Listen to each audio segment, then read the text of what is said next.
Hello mga rider, welcome back to my channel, Rough Rider po. And for today's video, magbabalik loob at ang gagamitin nating platform ay Foodpanda. For the past few days, I have been using GrabFood. Tingnan natin kung alin yung mas maganda. Right now, time check tayo, it's already 4:30 and tingnan natin kung makakailang orders tayo. Kaya before tayo maubusan ng oras, let's get started, let's go!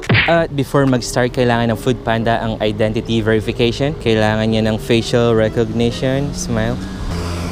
Turn to your right, turn to your left, smile again.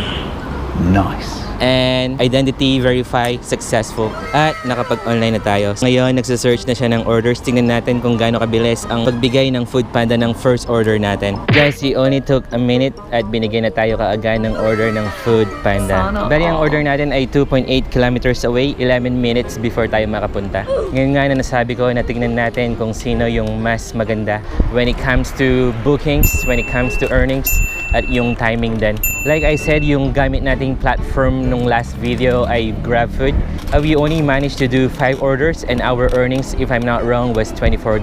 Tingnan natin for the day kung makakailan tayo gamit-gamit ang Foodpanda. I'm gonna do the same timing, 4:30, at mag-end tayo ng 7 p.m. Kaya kunin na natin yung first booking natin, yung first order natin, at wag na tayong magsayang ng oras. Let's go! And we are here. So yung first pickup natin ay nandito lang. Asan yung nagbebenta? All riders, please proceed to kitchen area to collect. As your order, thank you. Oh, asan ba yung kitchen area? 3775, please. Thank you very much. Have a good day. And we just got another order. I just received a new order. It's 377.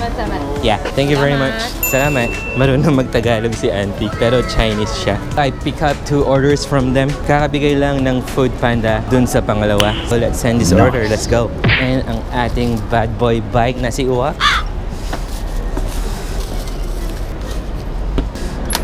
Let's go. Ang first delivery address natin ay 2 km away siya. Kailangan lang siguro ng 10 minutes para umabot tayo. Siyempre, dito sa Singapore, we gotta make sure na we follow the rules. At wag tayong mag-beat ng red lights. We have to wait for the green man to show up before tayo mag-cross. And it's green man. Meron pang isang traffic light dito. Guys, right now is 4:55. At yung araw ay tanghaling tapat pa. Oh no! Hindi pa ako nakapag-deliver ng kahit isang order at pawis na ako. Normally, yung araw dito ay bumababa ng mga 5:30. So I was browsing through yung map ng Foodpanda at na-realize ko lang na magkalayo pala yung delivery address natin. We're turning left right here. Dito yung delivery address natin. The block number is 815C. Ito na yung 818. Magkakadikit lang yan. At magkakasunod lang yan. And here's the 815C. We just have to go in here and let's find the elevator. Ganito lang kadali ang maghanap ng address dito sa Singapore. Sana all. And of course, tinutulungan din tayo ng GPS at napakadaling sundan. And here's the elevator of 815C. Pwede natin iwanan yung bike natin dito. 3775. Let's go. Thank you. We can just leave the food right here and take photo. Nice. We just deliver our first order at binigyan tayo ulit ng order ng Foodpanda. Guys, parang alam natin ng Foodpanda na kino-compare ko sila ng GrabFood at binibigyan tayo ng back-to-back na orders. Hindi pa nga natin na-complete yung second order natin ay binigyan na tayo ng bagong orders in between. That means pwede tayong makatanggap ng orders kahit meron pa tayong hindi na-deliver na pagkain. Right now, time check tayo is already 5:10. We managed to deliver the first order in 30 minutes time. At ngayon, pa-pick up tayo ng bagong order. Park right here and yung next pick up natin ay sa KFC. 2658 please. Thank you very much. Yeah, only one, right? Alright, bye-bye. So, naging dalawa ulit yung items natin dito sa loob. Hindi ata kasya. Kaya pa ba uwak? Sabi niya kaya pa daw. So, let's go.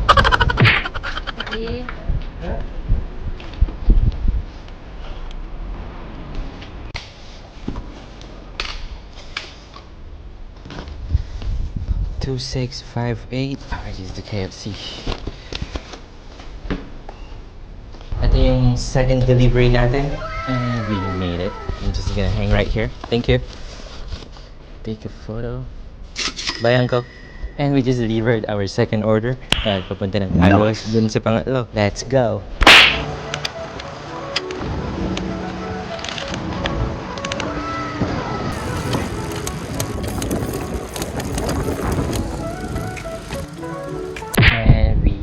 Reach 646A. Dito yung delivery address natin. Ibawak. 646.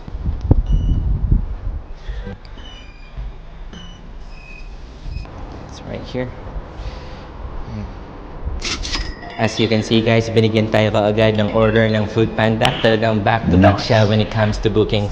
Ooh, look at this. We have 3 pickups in the same location. So let's pick this up. Let's go! Napaka-smooth lang ng ating session for today. Dire-diretso at palagi tayong binibigyan ng multiple orders ng Food Panda. Alam mo na alam ata ng Food Panda na kino-compare ko sila ng Grab Food for today. Guys, time check tayo. It's already 5:49 and we are about to pick up our 3rd, 4th, and 5th order. We are going to the same location kung saan natin pinick up yung pinakaunang order natin. Ang tawag sa mall dito ay Hillion Mall. So yung next pickup natin ay nasa Hillion Mall ulit. Thank you. And we can park our bicycle right here. Safe na safe yan. Hindi na natin siya kailangan i-lock pa dahil may maraming mga CCTV dito. At designated parking area naman talaga yan sa mga bicycles.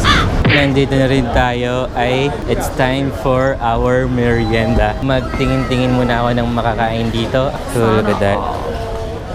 May mga siopaw din. Ano kayang magandang kainin dito? Ooh. Look at this. Ito pala yung Old Changkee, one of my favorite street food dito sa Singapore. Normally, I always take this. Can I have 2 of this, please? 2. This one right here. Okay. 2 of this. Can I also have 1 chicken wing? Yeah. 2 heads and 1 chicken wing. Thank you. Okay, 1 chicken wing, 2 heads. There you go. Thank you very much. Have a good day. Ooh, pretzels.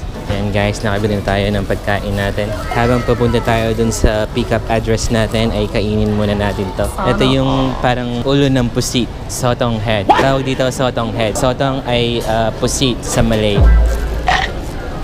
It's super good. I have 3. Can I put all together? All 3 order put together.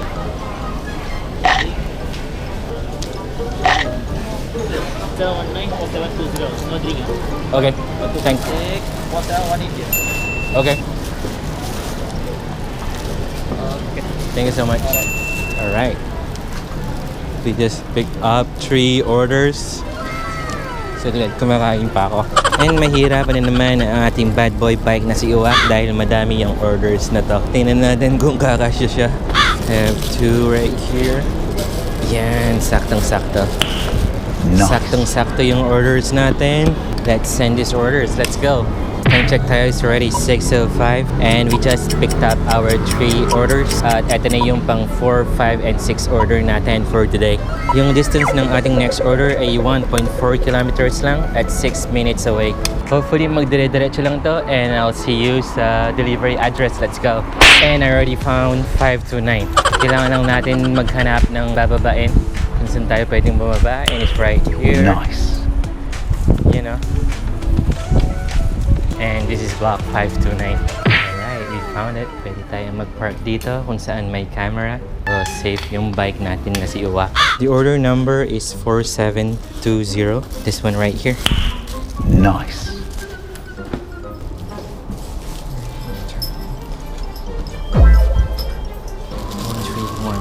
Hi. Let's take a photo. Hi, Uwa. Siyempre, before natin isend yung next order natin, ay gusto ko munang kainan yung chicken wings na binili ko. Let's have a quick break muna at kumain lang tayo. Guys, ang sarap. Napaka-crispy and crunchy. At medyo mainit pa siya. Parang yung breading nito ay prawn paste, yung flavor niya. At habang inubos ko to, kita tayo sa susunod na order. Let's go! And papunta na tayo sa ating delivery address. Ang sinasabing distance ng ating delivery address ay 1.6 kilometers lang. And Nice. check tayo, it's already 6:22. I just found 479. Ito yung block Nice. number 479. Park lang tayo dito. The order number is 4718. 4718 is this one, yung may drinks. Sana all. Alright. Iwanan lang natin si Uwak dyan. 6 please. Thank you. See you. Happy Valentine's Day. 682 is right here. Yan, iwanan lang natin dito. Alright. Puntahan na natin yung next order natin. Let's go. And yung next order natin ay parang magkabit bahay lang sila. Nasa gawing harapan lang yung isang order natin. Nasa kabilang daan lang siya. We just have to cross the road at nandun na tayo kaagad. Let's go. Check tayo, it's already 6:30. Tingnan natin kung bibigyan tayo kaagad ng order ng Food Panda right after we deliver this order. There's only one left. So, eto na yan. Let's do double check.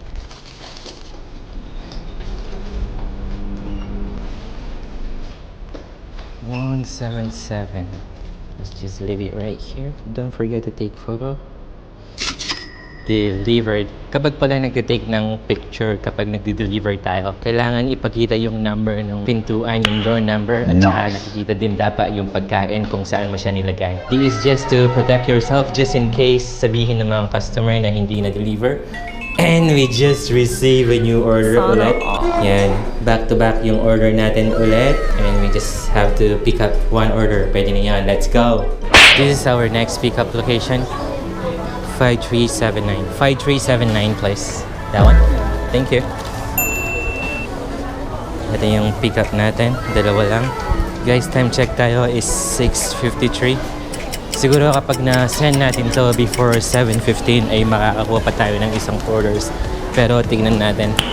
Hello my bad boy. Bike na si Uwak. So far, we have already completed 6 orders. Hindi ko pa alam kung magkano na yung earnings natin. After we deliver this order ay pang 7 na. Kaya tara, let's send this order. Let's go.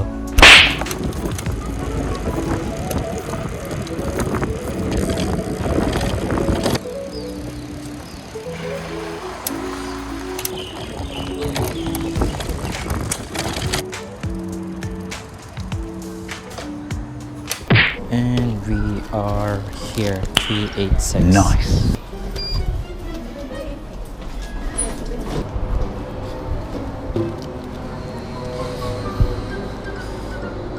And we just delivered our last order. We actually managed to deliver our order before 7:15 pero hindi na tayo binigyan ng order ng Food Panda. Time check tayo is already 7:16. We just ended our session for today. I just checked, we managed to do 7 orders and we have earned $36.12. Yun ang pinagkaiba ng GrabFood and Food Panda. Sabi ko nga nung ginamit ko yung GrabFood for 2 hours and 30 minutes, naka 5 order lang tayo and we have earned $24 if I'm not wrong sa GrabFood yan. And for today, we managed to do 7 orders, same timing. At yung earnings natin ay $36.12. When it comes to delivery platform, parang yung Food Panda ay back-to-back yung bookings niya. Parang hindi tayo nababakante unlike sa GrabFood. Lagi tayong pinaghihintay ng mga 10 minutes, 15 minutes. What I experienced yung last session natin sa GrabFood, naghintay tayo ng 45 minutes before tayo bigyan ng pinakaunang order natin. Pero like I said, each platform have their own benefits. Tulad ng GrabFood, you can start anytime you want. Pwede kang mag-online kahit anong oras at hindi mo na kailangan mag-book ng schedule. Unlike sa Food Panda, kailangan mo muna mag-book ng schedule at minsan wala kang makukuha.